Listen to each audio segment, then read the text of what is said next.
Terrell Dozier, and I am the host of the Positive Impact Podcast. On this panel tonight, I'll be talking to 3 Capital Region student athletes and 1 Capital Region coach. I have Marquis Hamby from Troy High. I have Macie Trimarchi from Colonie.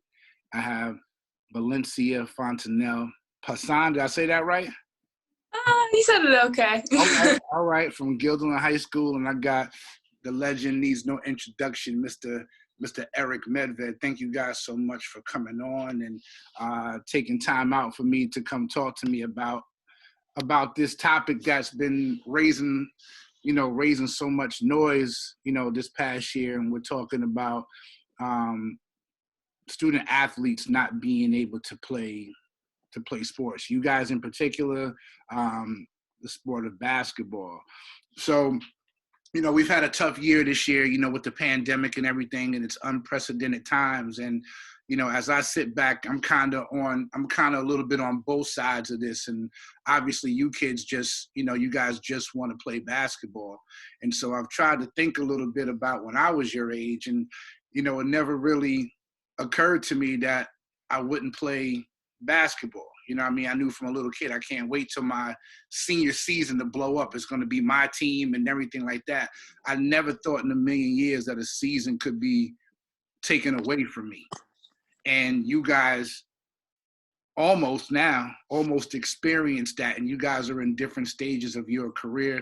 Coach, obviously you're coming from a different place than the kids are right now on the other side of it. So, let's talk about it, and how has the school year, first of all, been for you guys? I'm an educator, and I worry about mental health and, so many things that you're not able to do that you're so accustomed to doing. Marquis, I'll start with you, man. Like, what's been the challenges of this school year for you? Really, basically no basketball at all. I really have nothing. I'm not gonna say I have nothing to look forward to, but I mainly have nothing to look forward to. I wake up, I go to school, and once school's over, that's it. I can't do nothing else. Right. I got no extracurricular activities. I'm in sponsored a scholar, which is some different type of program for students. But as far as basketball, doing the thing I love, I can't do that. So, it's just difficult. Just lack of, I'm not gonna say lack of motivation, lack of just everything. You're just not depressed, but you just want to do that one thing, and for that to be taken away from you is crazy. No doubt. Macie, what about you? I think for me, what's most different this year is this time of year, my family and I were just rushing back and forth from school to games to practice to homework and extracurricular activities. There's not much of that going on right now just because of everything being shut down. So I just think that lack of needing to go places and needing to be somewhere is so different to adjust to, and having to manage my time differently now is just crazy. And obviously not being able to play basketball like I would normally be playing is just so hard, mentally, physically, and just adjusting to that has been difficult this year. No question. Good question. V, what about you? I definitely have to agree with Marquis and Macie. Basketball takes up a lot of my time, and it's really hard to find gyms right now, and it's really difficult to do what you love. And we have a bunch of time, and I'm trying to use it to better myself, but it's really hard to when, we don't have the resources, gyms are closed, and in this situation. Nah, no question. So, Coach, you're on the other side, and you're always outspoken and a huge advocate for these basketball players. Not only in the region but across the country as well. So, talk about your take on it. We're adults, and safety is so important, and this is unprecedented. But talk about your stance on it and how you felt like this has affected the kids, and why you felt like the kids needed to play. Well, there's no doubt that there's been a big effect on the kids. Speaking with my players and also talking with the girls on the Tamarac side, they both said that, it's been hard to stay focused academically, and they're taking care of business, but it's difficult because you lose your school spirit. One of the big things that connects children with their academics is obviously being able to showcase their talents, on the sports field, on the courts, things like that. So we've been really blessed at Tamarac to be able to keep the kids in a hybrid environment. We only had one brief shutdown. And so one of the big reasons why we've been able to accomplish that is because we've made a lot of safe choices. And one of the safe choices that we've made is to not do anything that would put us at risk. And so sports has been one of those things that was put on the back burner.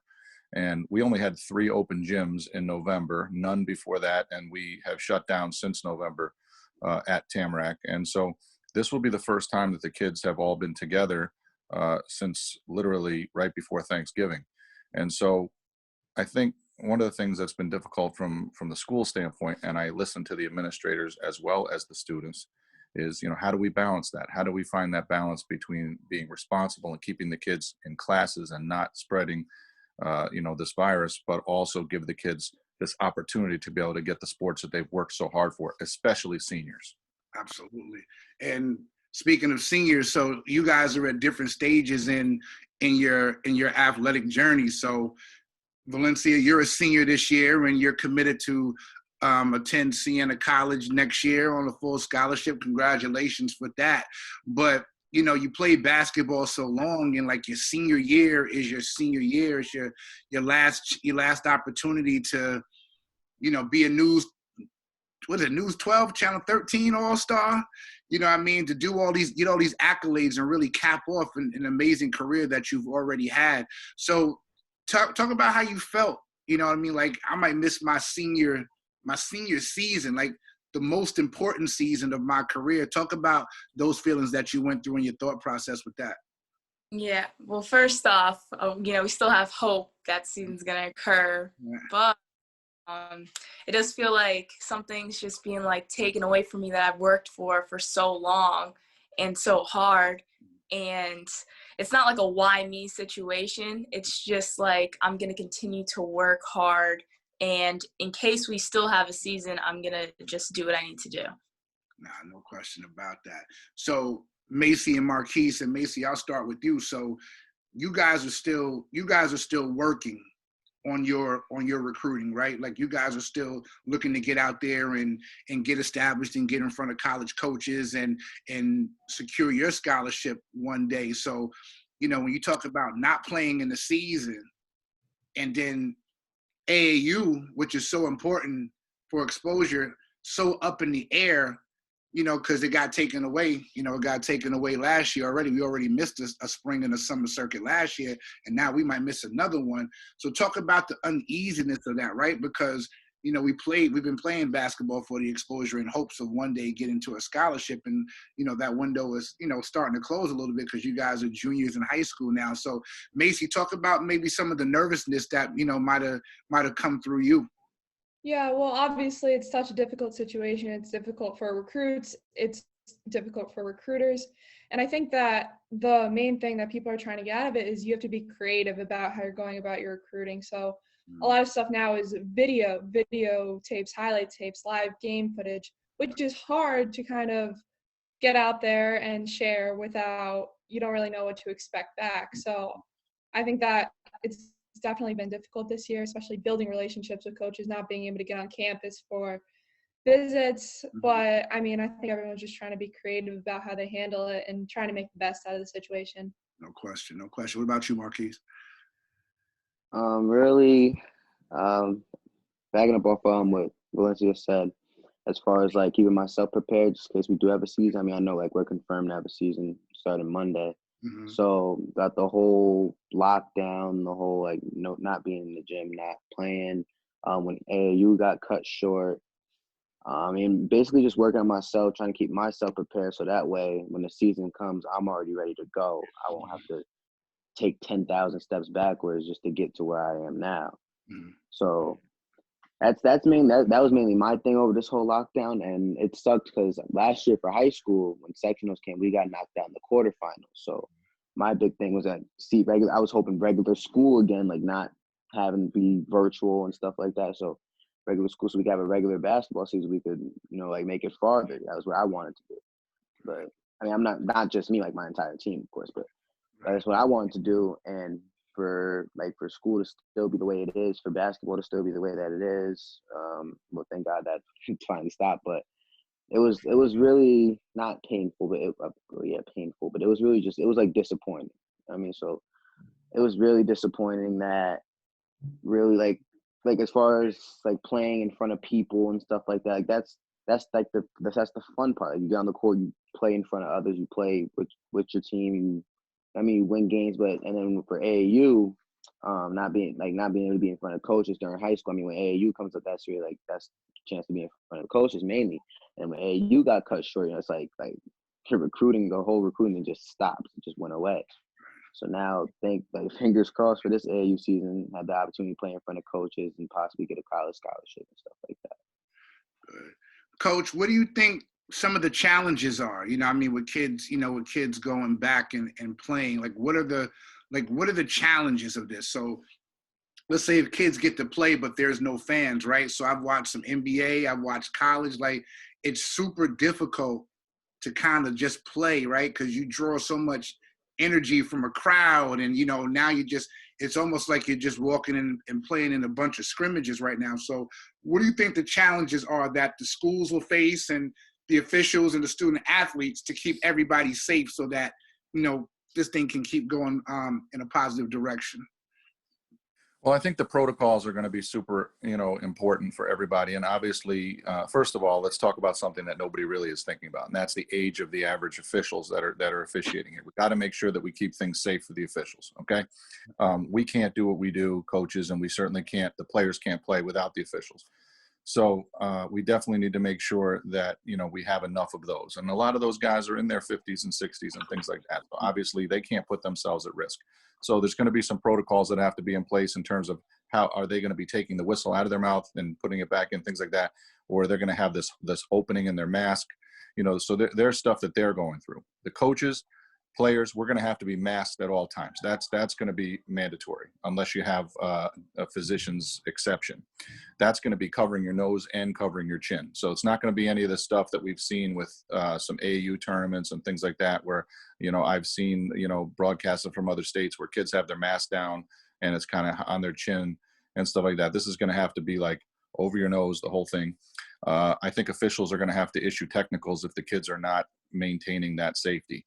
In terms of fans, we're hearing that some counties are going to allow 2 fans per player, and that's going to be mostly 2 parents. So I don't anticipate that there's going to be any student body. And I know Keys and I know Macie and Valencia, I know for sure 100% without knowing them personally that they thrive on the student body. And so without being able to look over at that crowd of your friends and all that kind of stuff that give you that energy. And there's so many times during the course of a season, you and I have been there, Doz, and there's so many times where when you're a player, you just thrive off of that, having your friends there and all that kind of stuff. And now you're not going to have that. So, I do think there's going to be fans. Sometimes there'll be no fans.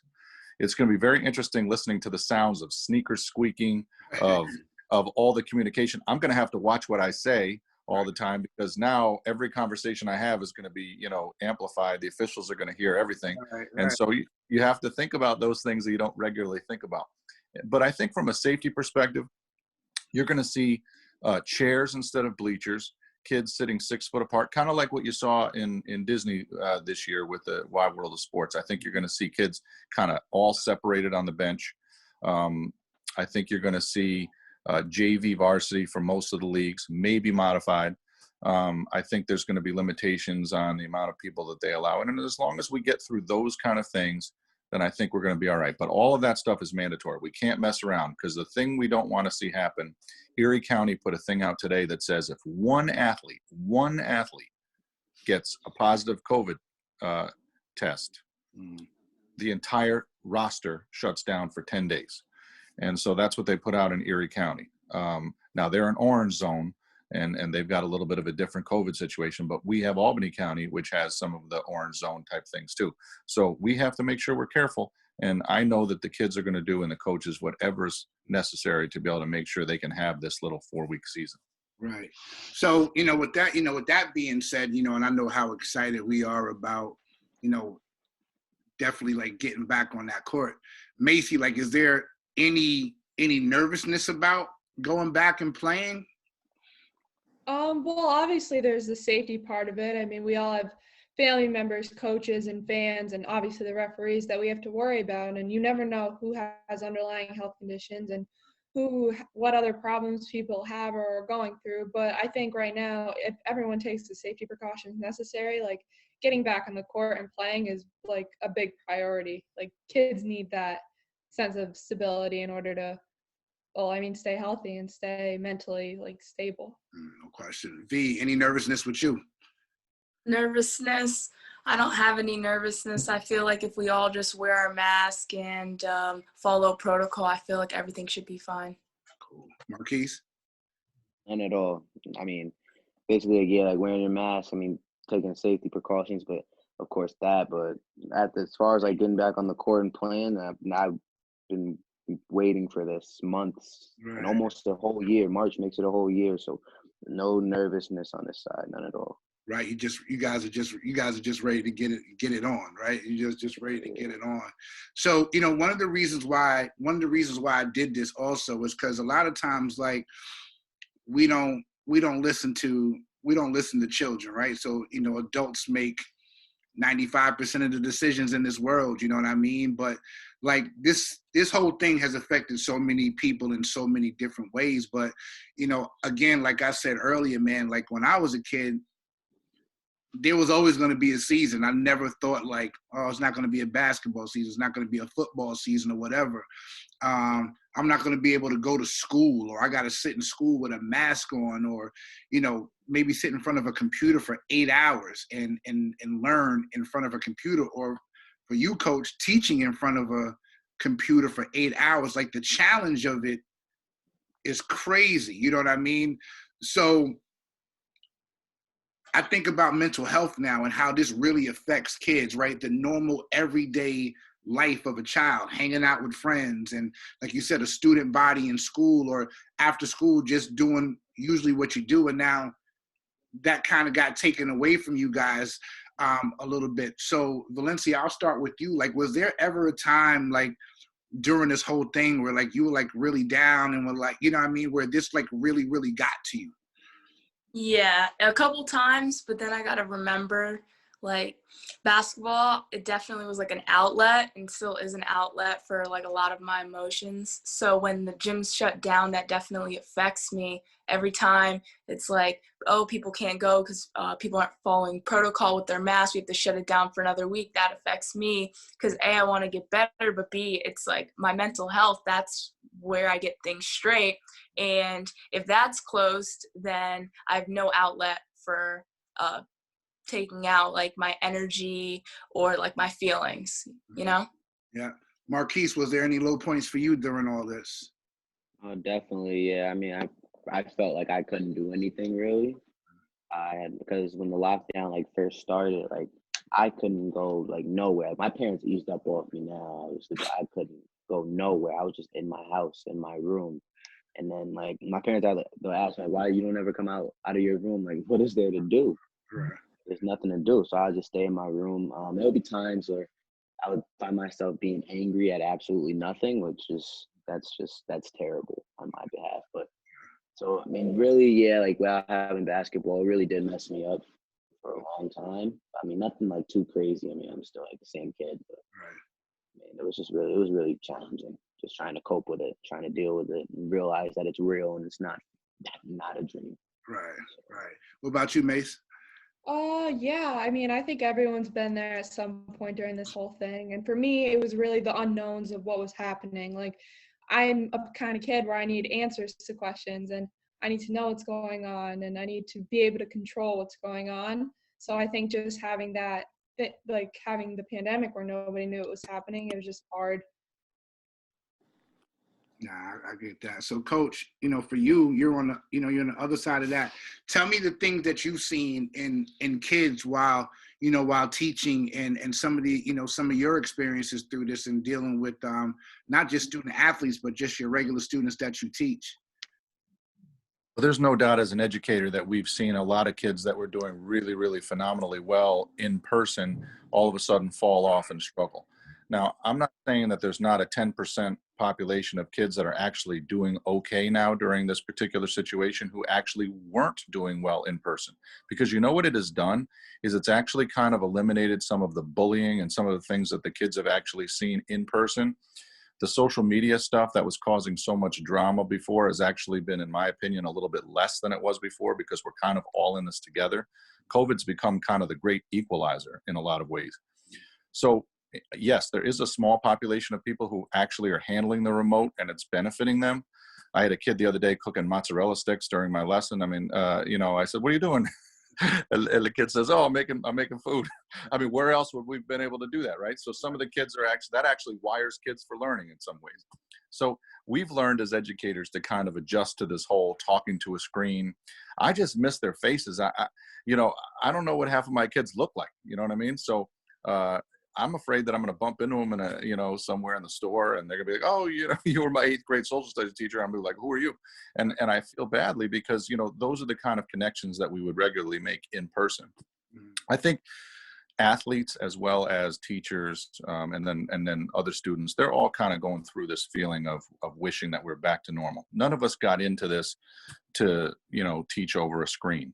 And in some ways it's made me a better teacher because I've had to become really flexible. It's made me rethink all of my lessons. So to be honest with you, in some ways that's been a blessing in the sense that, I've kind of relooked at things. I just handled an 85 student debate tournament online. I used to have those guys debating in front of the class, and there were some kids who would never have done that. They would have frozen because some kids can't speak in front of their peers. Now, sitting in your comfort of your own home, turning your screen on during your debate, I actually only had 2 students that told me, this is still going to be difficult. So, in some ways it's kind of changed the game.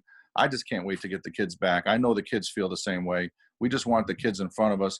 I'll tell you this, I think it's going to have a domino effect down the line of kids recognizing, and you can ask the other 3 if they agree, how much they really appreciate school. I almost feel like now, for the first time in a long time, the kids really get it. Like they like being at school, they miss it, and they want to come back. Right now, I would definitely, I definitely think so. So, all 3 of you are phenomenal students. I know that for a fact. I know that for a fact that all 3 of you are great students. But not everybody learns the best online. I was a person who needed to be in front of my teachers, having that, building those relationships with with my teachers.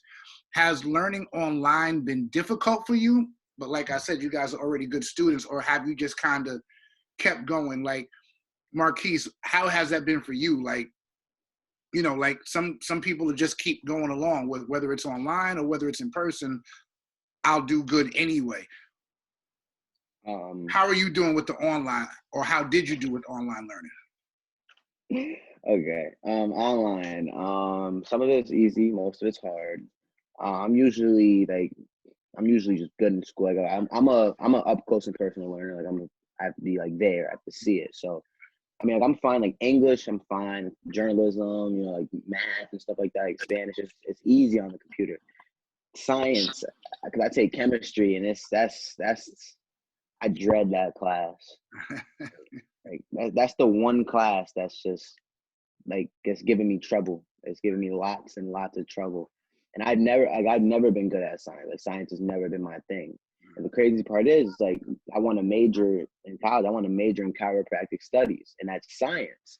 I can't do that unless I'm good in science. But I'm like, science is just something that I'm not good at all. Okay, well, we're gonna get you there. Macie, what's been the hardest about that, like online learning? I like developing relationships with my teachers and classmates, and obviously being online, that limits things. So I just think trying to like get everything done and handle things well while also trying to build relationships that I'm gonna eventually need to fall back on to, that's definitely been the most difficult part of everything. Right. V? I'd say the most difficult part, I have like 2 parts. The first one's like socially, because I like to talk to people. I need to talk to people in my everyday life. And second would probably be math. But she does give office hours. So like after class, well, our teachers usually let us go pretty early because we get done with the lesson. And then if you need help, you stay. So I usually stay for like the classes that you need extra help in. So that's like really good. So if you need help, most of my teachers usually give us that option, but it works out. Nah, no question. And I think the silver lining in this too is, all three of you, well, V, you're going to be a Division I athlete next year. Macie and Marquis, you guys have Division I aspirations. So you guys know you guys could be on the road during the week, you know what I'm saying? You know what I mean? So you might have some in class, but then you might be gone for a few days and miss classes. And this kind of becomes the norm for a student athlete. So it's kind of preparing you for every which way of learning, you know what I'm saying? Where before you might not have had this experience. So I think that's the one, takeaway from this. I always try to find the positive, in the negative situation. I think for you guys, the level that you guys are trying to get to, this situation will definitely help you with that.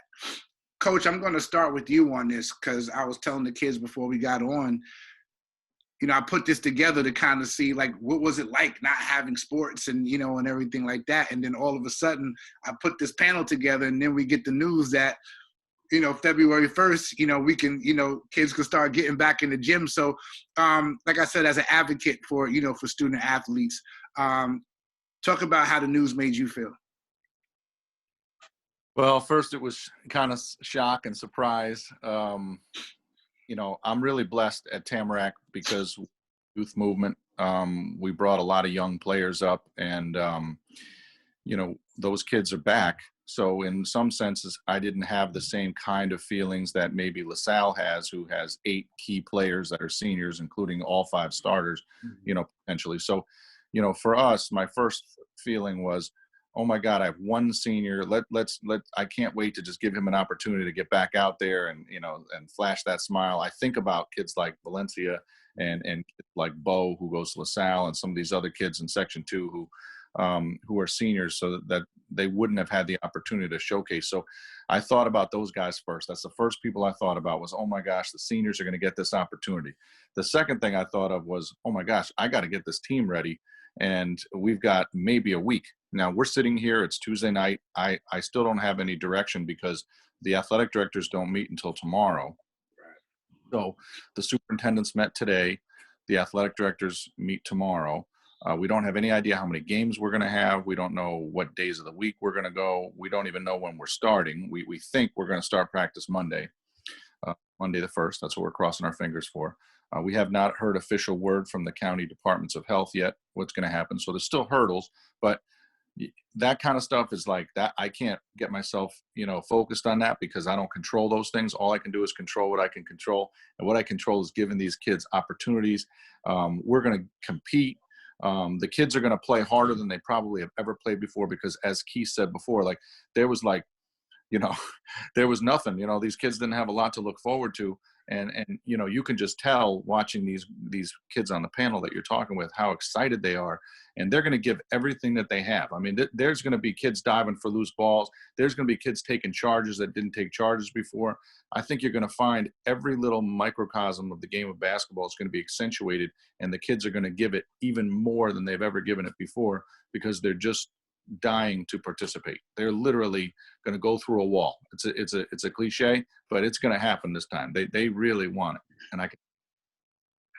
V, where were you at when you heard the news, and what was your reaction when you heard it? Like, I think I'm going to get my senior year. I think it was in the morning, and I was laying in bed, and my friend Grace texted me. Like, we might have a season because she's a senior too. Okay. Like, yeah, they all met up, and so I called my mom, and I'm like, Mom is like, it's true, and she's like, yeah, I just saw on the news now.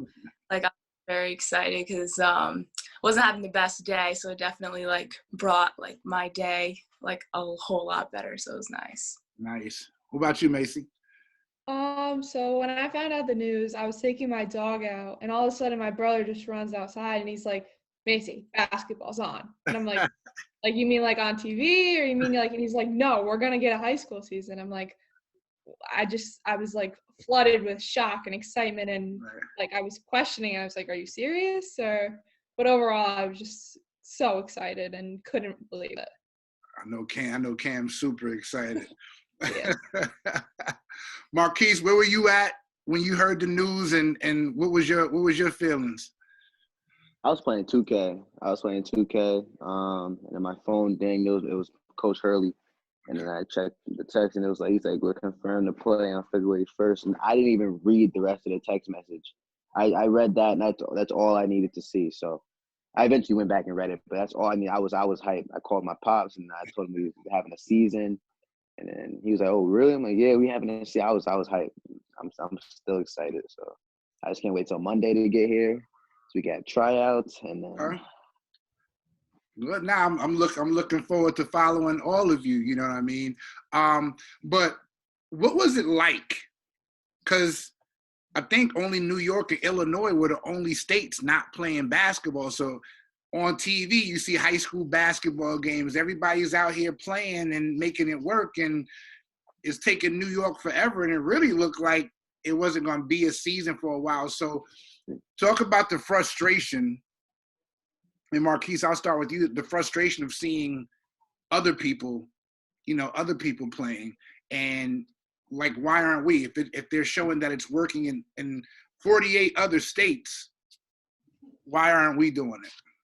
Yeah, like I'm on YouTube watching like highlights of other schools and stuff like that. Like, you see they're playing with masks on. You see they have they don't have limited spectators. You see the spectators are in there with masks on. So I'm like, oh, why can't we play if we just do that? And if we do play, they're talking about like limiting fans and stuff like that. When we can go to the mall, as long as we have masks on, we can go shopping. You know, people are in airports. So what I'm saying is like I think it's only fair if we got the chance to play and we still can have our normal spectators just there with masks on, because that's safety protocol. So I really didn't understand that part. Okay. Macie? For me, it was just most frustrating because I got the opportunity to play in a couple AAU tournaments over the summer, and we obviously took like precautions and followed protocol. But when I saw other states playing basketball, it was almost like one step forward, two steps backward, because it was like over the summer I got to play and I got to do this, and now all of a sudden I can't anymore. Right. Okay. Yeah. Yeah. I didn't know that you played in a couple of tournaments. Okay. Because I think that like a lot of teams were going up to Spooky Nuke and playing, like, you know what I'm saying? So, okay. V, what about you? Yeah, it was definitely frustrating seeing every other state play. And I was looking at the map and just in that, like, it was just lots of frustration.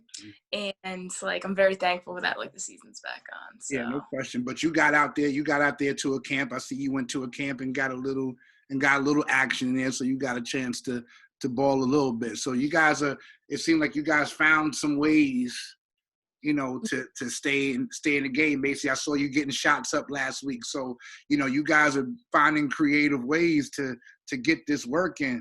Coach, what was your feeling on that? You know what I mean? I know you got a lot to say about that.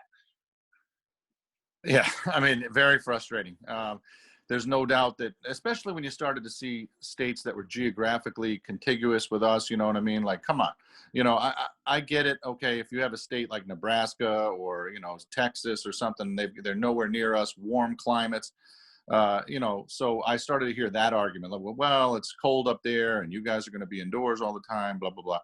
And then all of a sudden you start to see Connecticut's opening up, Massachusetts is opening up, Pennsylvania's been open pretty much the entire time. A lot of these kids went to play in Pennsylvania because, you know, they haven't even been worrying about COVID there. And to be honest with you, they followed, as Spooky Nook's a monstrous place, 30 courts, and they were still able to keep, you know, COVID protocol. So it can be done. Yeah. And we just needed to have somebody listen. And I felt like I wrote Governor Cuomo. I can't even tell you how many times. I mean, I literally cannot tell you how many times I wrote him. When I started to see the politicians doing it, because I'm, you know, even though I hold a national position with AAU, and I was able to sort of, you know, tout that, you know, when I wrote my letters, it needed to be somebody political. Okay. And I feel, this is just my take, once it became a political issue, the governor decided to punt it to the counties and then say, hey, look, you know, let's let you guys, you know, be on the hook. You guys make the decision. I'm just the governor. Like, I don't have anything to do with this. And he kind of opened it up. And now it's on, you know, County Executive McCoy. I feel, you know, there's a huge amount of pressure on County Executive McLaughlin, County Executive McCoy, and these guys who now have to make the call at the county level. So it was frustrating to watch the other states doing it. I knew we could do it. I'm so grateful that the governor punted it to the counties, and I'm sure that the counties are going to okay it. I'm sure they're sitting there right now 24/7 around the clock trying to figure out, oh goodness, how are we going to make this work now? What are we going to do? Because the kids, the families, everybody's passionate. We all want to play. That hashtag Let Them Play movement clearly gained a lot of traction and momentum, and I'm just, everybody who contributed to that, I'm just eternally grateful, because this is just a phenomenal thing, especially for the seniors. Nah, no question about it. So as we get ready to wrap this thing up, man, I just want to ask you guys one last question each. So Valencia, I'm going to start with you as the senior. What are you looking forward most to as you get back on the court? I'm just looking forward to competing as of right now. I don't care who we play. I don't care where we play. I just want to play. Okay. Marquis? Pretty much the same thing, especially rivalry games. That's my favorite thing, because it's really a lot of back and forth like that. And then I feel like the more intense the game, the better the competition, stuff like that. That's the more that I excel at that. So I'm good at adjusting to every single game. So mainly just rivalry games and practices, everything finally getting back to normal. Cool. Macie? Like Marquis and Valencia said, definitely competing, but also like the energy you get, like when you're in the gym, even if there aren't fans or anything there, like the energy you get just stepping on the court and playing again. Nice. Coach, what are you looking forward to, getting these kids back out there and actually coaching again? What are you looking forward to? I mean, to me, it's about the chess match. I love the chess match. That's why I'm in it, is to work with the kids and help them to be able to negotiate that chess match as it's going on through the game. Obviously, I've never made a basket or grabbed a rebound or done any of that stuff for these kids. The kids have to do it. And so as a coach, you've got to put the plan in place. And then if you do your job, which, you know, we're all trying to do the best job that we possibly can do, and you put the kids in a position where they can be successful, and then to see those kids have an opportunity to execute the game plan, and then when they win, which I know they say it's not about winning all the time. Listen, we all love to win basketball games. There's an incredibly exhilarating feeling to be out there and support your school and represent your community. And that chess match between helping the kids to be able to adjust throughout the course of the game, seeing the kids, the smile on their faces. You know, you deal with the losses in the locker room, and you also deal with the wins. You can't win every game. You've got to definitely be able to pull yourself up off the floor and win after you lose. And I think that's the thing that I enjoy the most, is the time in the gym with the kids. And I can't wait to just get out there. I have an opportunity in my league to go up against some of the best coaches in Section 2. And I know every league will say that, but you know, we have 3 Lilacs in our league. We have 3 of the literally, you know, greatest family in, you know, in Section 2 basketball. And it is a very, very tough league. Ryan Richardson in Mechanicville. I can go on and on and on. Shea Bermersky is probably, you know, he's one of the greatest up and coming, you know, coaches in Section 2. And he's a phenomenal trainer for Dags basketball. So to be able to go up and be able to coach against those guys, I can't wait to get out there. I'm literally, it literally have to pinch myself. That's how excited I am to do it. No question about it. Listen, man, I appreciate all y'all for coming on here and spending some time with me and talking about this. I'm extremely proud of all 3 of you kids for staying strong, mentally strong, and pushing through. Like I said, I think there's a silver lining, and, you know, you guys get through this, you guys can pretty much get through anything at this point. It's really not going to be, you know, a lot, you know, something so much greater than this, you know what I mean? You guys can get through anything, and I'm looking forward to you guys getting back on that court, getting that energy out and getting back to some type of normalcy. But all 3 of y'all know me. Those academics come first. You understand? And the pandemic ain't got nothing to do with getting bad grades. So y'all know me on that. So I'm going to be keeping an eye on that as well. Coach, thank you so much for coming on. Macie, I appreciate you. Valencia, thank you. And Marquis, thank you guys for being here for me and doing it tonight. I appreciate all 4 of y'all. Thank you. Thank you. All right. We'll see you later. Thank you, Coach. All right.